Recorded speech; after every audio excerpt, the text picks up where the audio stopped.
whenever you are, thank you for watching my videos. I'm here with Jay, and today we're going to talk about um, should I quit my day job and become a day trader? Now, Jay here, he's been a long time viewer of my subscriber of mine of YouTube for quite some time. 10 He's years. from 10 years, right? Wow, it's a long time, man. And where are you from? Where are you located right now? I'm in New York. That's where I New live, and York, that's where I've been, unfortunately. Buffalo, right? Isn't that? Well, that's Buffalo, the New York Buffalo area, right? Isn't that correct? Yeah, Buffalo, New York. So for people who don't know New York, they think of New York City.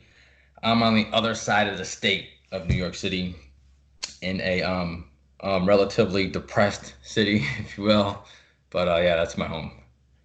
Yeah, I love Buffalo. I used to visit it a lot, and especially in the wintertime, it's pretty rough there. Wow. It's cold. Yeah, very cold, and lots of snow Lots of most snow. of the time. Yeah. Yeah, but how is the regulations treating you out there? Oh, come on. I don't want to go there. Yeah, I want to be in a happy mood. yeah, I hear you. I hear you. I hear you. It's But pretty rough, right? yeah, I got booted off BitTrex. We got booted off of Binance, so I got to do a workaround, all that stuff, and it's only getting worse. So Yeah, exactly. And it's your government's just like just closing all the doors for yeah, your opportunity to access this new financial revolution of cryptocurrencies. And yes, it's kind of sad. It's kind of sad. But yes, yeah, you know what? As long as you are persistent and you're willing to work to do things. Fortunately, sometimes you know what? It's sad, right? The government cuts you off, and you have to become a criminal in order to just survive. yep, And it's like, what the heck is going on here? Something's wrong with this whole picture where you can't um, support your own family with a job because the government says so. yeah, Wow, it's just it's an unbelievable uh, turn of events, especially for the United States, since it's the land of the free, home of the brave. Wow, maybe other not so people much. have it a little bit easier than I do that are in different states in this country, but New York is one of the roughest. They're real rough with their a lot of the stuff they go through. They don't even have to go to court for it; they just do it. And some of our Exactly. politicians even admit that the state's not following the laws, yet they're still not following the laws. It's just like whatever, man. I gotta do what I have to do. That's about Yeah, it. exactly. Exactly. So moving on to your question is whether or not you're ready to become a trader. And I don't want to direct this thing directly at you personally. I want Uh-huh. to be in a general sense of everyone, because a lot of people, well, basically they look at the market here. I'm going to share my screen, right? They look at this market like this, going up and down, right? You can see the price on here going all the way up, coming all the way back down, and they think, okay, well, I just buy down here, sell up here, buy down here, sell up here. But yeah, It's that yeah, it's easy. that simple. That's it. Easy. Well, if you're one of those people, no, you're not ready to trade, to quit your day job and trade. Trust me. I was like one of those. I was that kind of person. And I lost hundreds and hundreds of Bitcoin that way.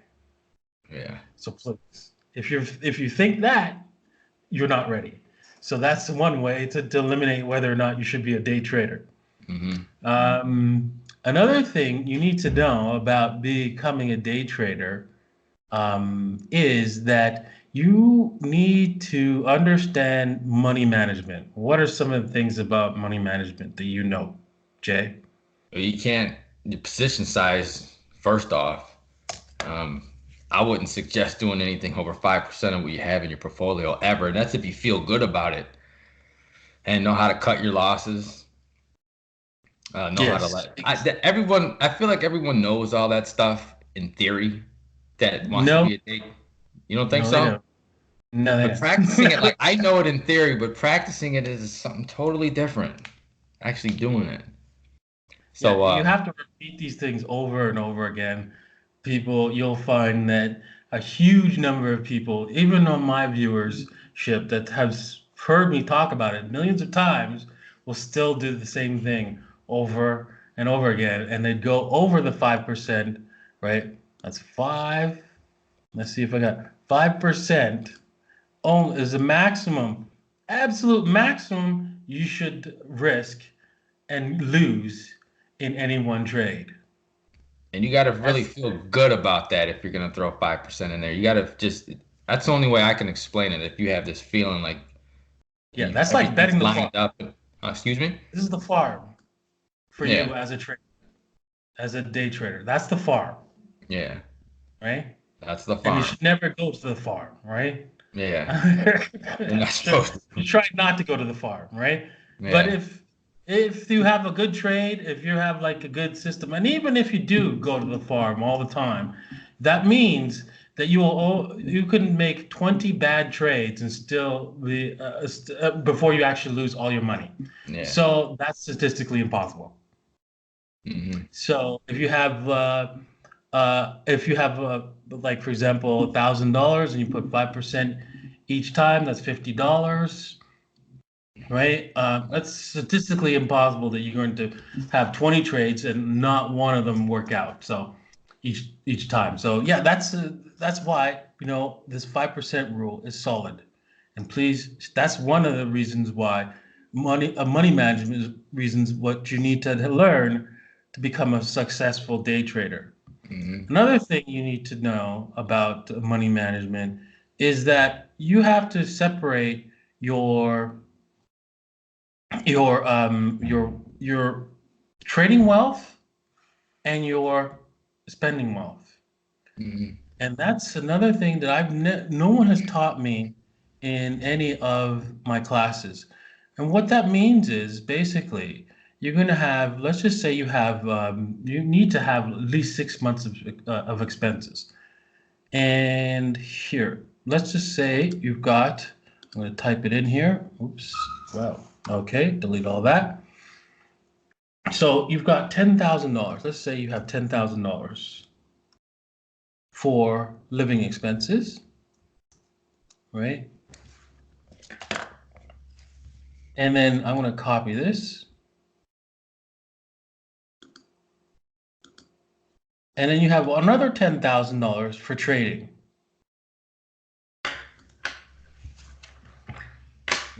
And so I'm going to just add some more text here.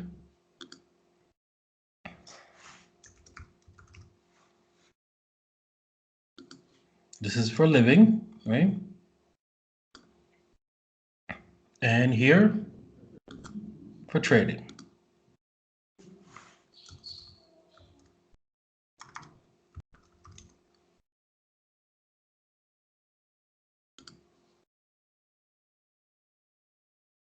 Okay, so now, let me just draw a line here, down here. You must not mix these two up, ever. This is your living expenses. This is your trading. And so what you want to do is you want to live off of your trading, right? So you have to take you have to believe that $10,000, that $10,000 you have there for trading is just a tool. It's not, oh, don't consider it your money. No, no, no, no. It's like your laptop or your computer. It's a method of accomplishing something else. So all this money here is now a method of accomplishing something else. It's not your money for spending. And so what you need to know is that in the first month when you're trading, right, you need to, let's just say you can live off $10,000 for 6 months of expenses. And let's estimate at let's just say 5 months instead, and that's $2,000 a month is what you need for your living expenses, and that's fine.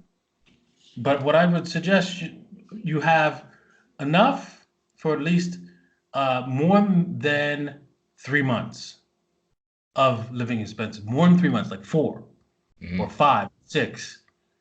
So let's just say this is 5.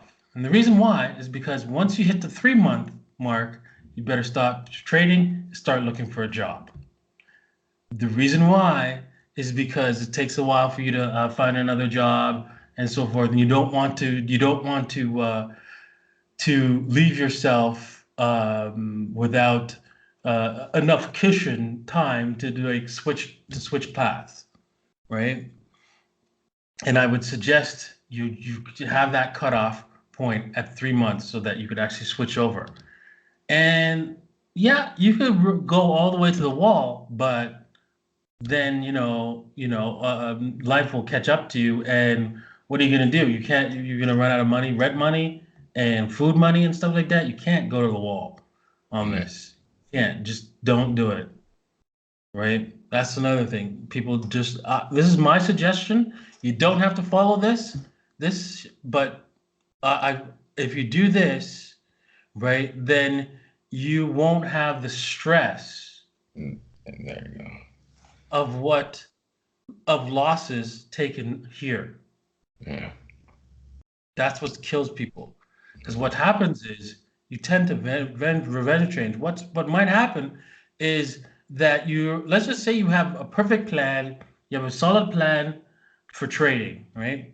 And you know how to trade properly, and you look at the market like this. You don't care that oh, Bitcoin's going to the moon. All you care about is like taking a piece of that action of the trading action, and that's it. You don't care about the ultimate goal of Bitcoin. Is just you're just trying to make money out of that. Don't look at the whole macro picture as a trader, only as a way of determining the trend in order for you to trade in that same direction. But that's about it. You're not trying to buy and hold on in this job here. You're trying to take pieces out of the market, pieces out of the market, pieces out of the market, and put it in your pocket. And that's it. All right, so let's just say in the first month, I'm gonna just put there right here.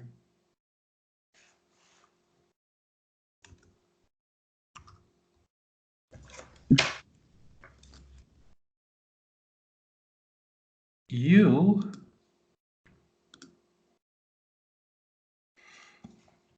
earn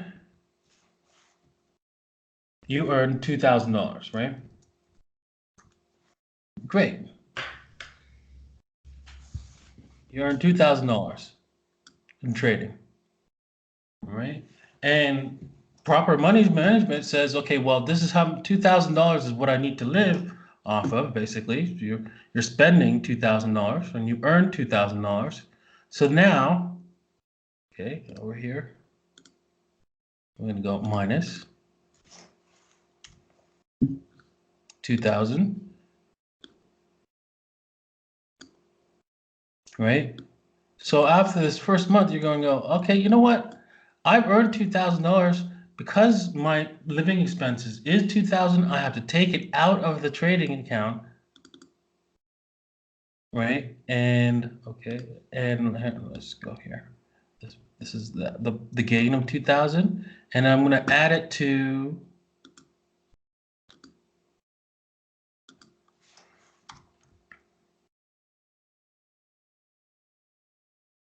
I'm going to add it to my expenses. So I'm pretty much break even right here on my living in total. This is my total right now. And now right here, I'm going to minus here. I'm going to just go plus first because that's what my gain was, right? Switch colors. And then now we're going to minus it from our account. Right? Now this is a suggestion. You don't have to live by this, but if you do it, It takes the anxiety out of it, right? And so, okay, great. This is perfect. Oh man, trading is easy, right? I could make a living from this, right? But what tends to happen is next month you're actually down 2,000, down. Let's just say down 1,000, not 2,000, 1,000. Well, what do? Right? For you don't take any more money out. It's gonna have to be minus from your living expenses. So now, right? Your $10,000 is now 8,000 Mm-hmm. because you had to spend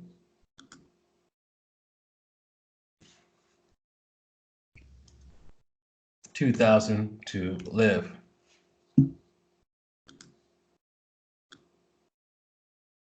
Right? Right.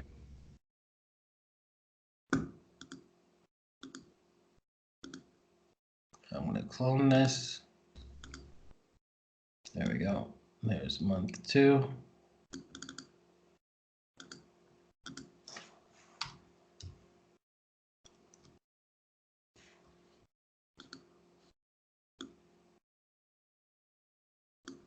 Right? And so this gets you in the panic. Oh my God, I got to get that money back. If you feel that way, that's the wrong way to trade. You have to understand that this is going to happen, Yep. right? There's going to be days where you're not going to have positive days, and there's going to be days you're going to have lots of positive days. Now, if you continue to trade, there's going to be a day where things go buck wild, and you get something like $10,000.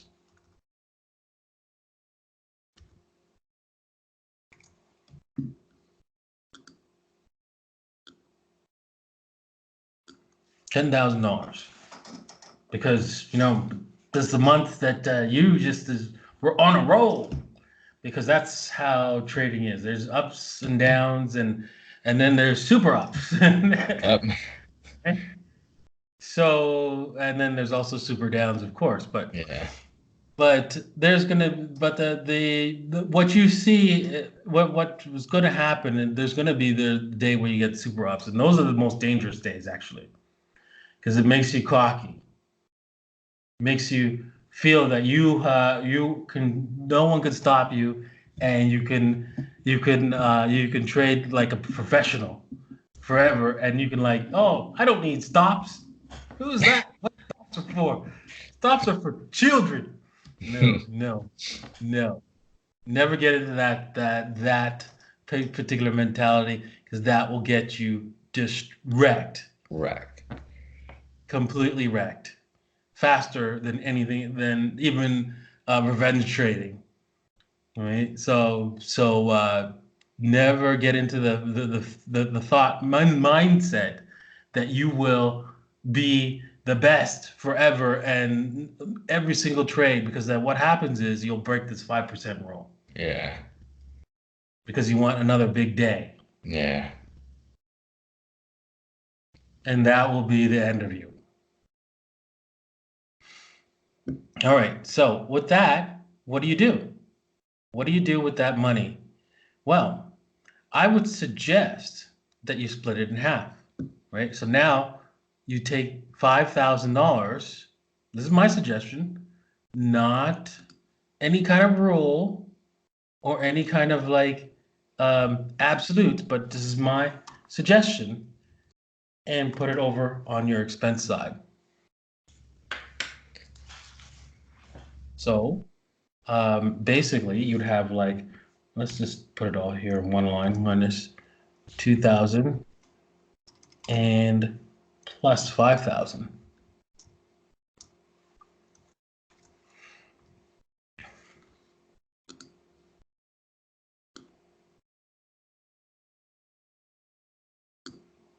So now, what has happened here, right? You've lost 2,000 here, and another and you gained 5,000. So this moves up to like 13 and then back down because you're minusing 2,000. So now you have 11,000 in living expenses to take you out a little bit longer. Mhm. And this way, if you do that, now over here we have 15,000.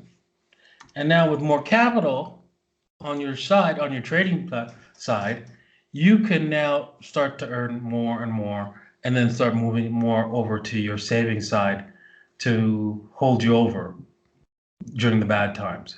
And if you do that, that is the best way to become a day trader, in my opinion.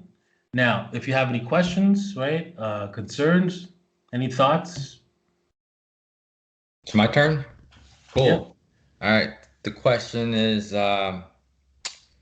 what road do you take to learn your edge that you need? What path would you suggest to take that? Um, learning, you have to learn charts to find your statistical edge. So how would you suggest on doing that? Well, you take a courses on trading, and one of the things that you need to learn in the trade, in any kind of trading course, is more than it's more than just because trading's not an exact science. It's it's more of an artwork form, and there are certain rules you can follow, but then you have to come up with your own basic trading plan, your own way of just looking at the market and deciding to go and enter it. And one of the things I learned inside at Try, which is the rational investor, is that I need three reasons here. Let me just go back to this chart here. I need three reasons. I'm going to clear this now. Remove all drawing tools. Yeah, there we go. And I'm going to go to my day trading study here. I need three reasons to join to enter the market. So one of the reasons that they teach us is trade location, right? So what is a trade location? Well, there are several ways of doing trade locations. One is the end of a pattern, right? A particular pattern is a trade location as well. And the other is, of course, the Fibonacci's, which is my favorite. It's a 61.8, between the 61.8 and 78.6 is another type of trade location. Now, that's one reason. That gives you one reason. Oops, let me just, oops, I accidentally clicked there too many times. There we go. And that's one reason to make a trade. So for example, here we could say, okay, this area here is where I'm going to be trading. And also right here, you can see the 61.8.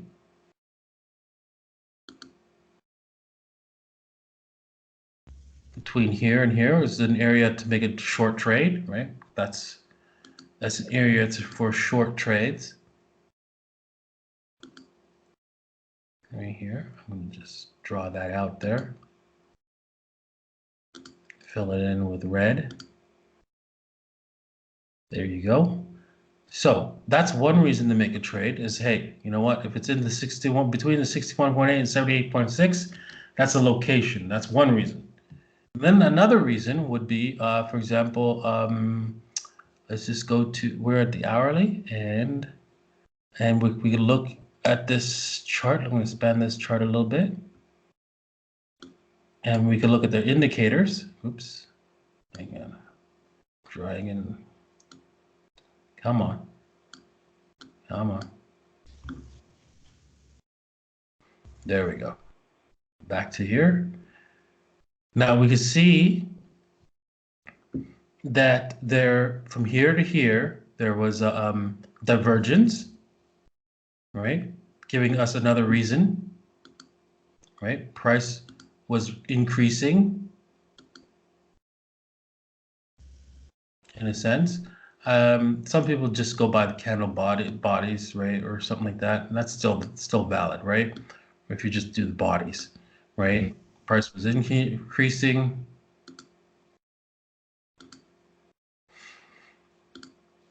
whilst the indicators were decreasing. Now you got another reason.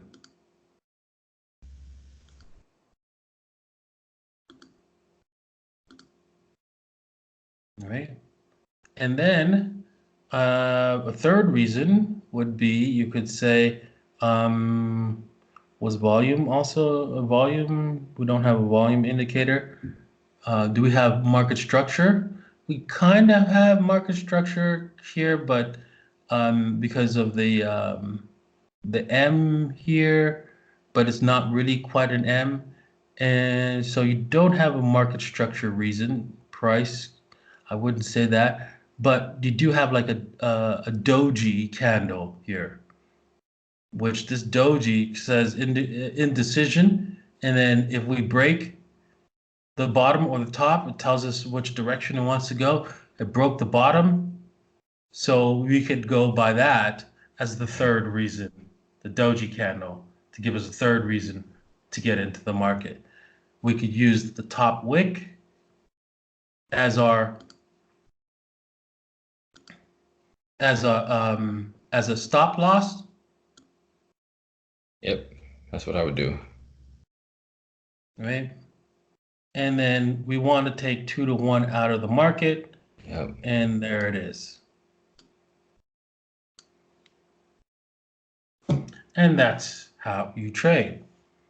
Right? You find your 3 reasons and you execute. Now, I just came up with just 3 reasons right there, based on what I saw on the market, and what I've learned, because I've learned a lot of different patterns to look for to make a trade.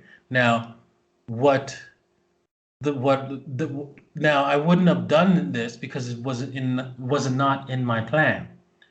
I'd have to have a plan that says, hey, I'm going to look for divergence, trade location, and dojis, or another reason, or just you could just generally say another reason to make the trade. But you have to write it down and say, okay, well, why I'm making this trade, and then what are the criteria. So for example, I'm going to look for these things, and I have to place my entry level here at this point, or at the end of the last candle. You have to be specific. You have to say it's got to be at the top. Then my stop loss is going to be the last swing high, stuff like that. You have to mention all that in your plan in order to make sure that you do not break it and you follow through to the plan right to the end. And if you have those things, you can definitely trade. So to me, what I got out of all that is basically the answer to my question is, if you want to be a day trader, you're going to need some kind of training. You can't just, I think it's best that you take a course, whether that be TRI or something, or you could try it on your own. But I would suggest taking a course before you just dive in, and they'll teach you how to log all that stuff, log all your trades. And if you do 10 trades and 7 out of 10 of them work for you, okay, that's your edge. Keep doing that, and you should have your equity curve should be up or up. So I think that's the answer. Yeah, exactly. So as long as you have, I think the key to it is not just the education, but if you have a plan to enter the market. Yeah. How you're going to enter the market, how you're going to make that trade every single time. So what are you looking for in the market? Okay, this happens, this happens, this happens. Okay, trade. This happens, and if those things don't happen, and you see the other plan, or like let's just see, you see another pattern happening because you were staring at the screen for a long time, you're going to start seeing other patterns. But if it's not in your plan, you shouldn't trade them. Yeah. Yeah. right? And then if you do see those patterns happening and you want to trade those patterns, well, write out a plan. Write out a plan, exactly what you're going to do, how you're going to enter the market, why you're going to enter the market at those times, and then add that to your trading plan. And if you have those particular that under your tool bet, that particular feature of trading, that ability of trading like that, you will be successful. But any other way, no, no, no, no, no. And you'll always look at the market as I'm just going to take a little bit out every single time. You don't care whether it's up or whether it's down. You care to just take a little bit out. I think how much value do you put in the psychological aspect? I mean, because we could talk about what we should do, but how important do you think the psychological part of it all is having discipline to actually do that, or dealing with your emotions? Like, you got anything to say about that part? Yeah, that's the hardest part because especially when you have like you got a family to feed and stuff like that. Yeah, I think that's why I'm suggesting such a large amount of money living to give you a expenses. buffer, Yeah, right? And the buffer helps you um, with the anxieties that you're going to have. Because if you have that relieved, saying, okay, you know what, I lost this trade, but that's part of the trading, right? And I've already have this built-in expectation. I don't have to worry about my money, about my kids not having food on their plate, right? Tomorrow. I know that's taken care of. And if you could get rid of that, then you can easily sail through the rough times and also learn because this is a constant learning exercise. Even when you do uh, educate yourself properly on trading, you are constantly learning and constantly growing as a trader. that's good. Yeah. Well, I hope you got some value out of this. I think we're going to close off this video for today, and I hoped I hope I educated quite a few of you on how to trade and whether or not you should quit your day job and become a day trader. And if you Right. decided not to quit your day job, then you know what? This is a very successful video. All right. Cheers. Bye, everybody.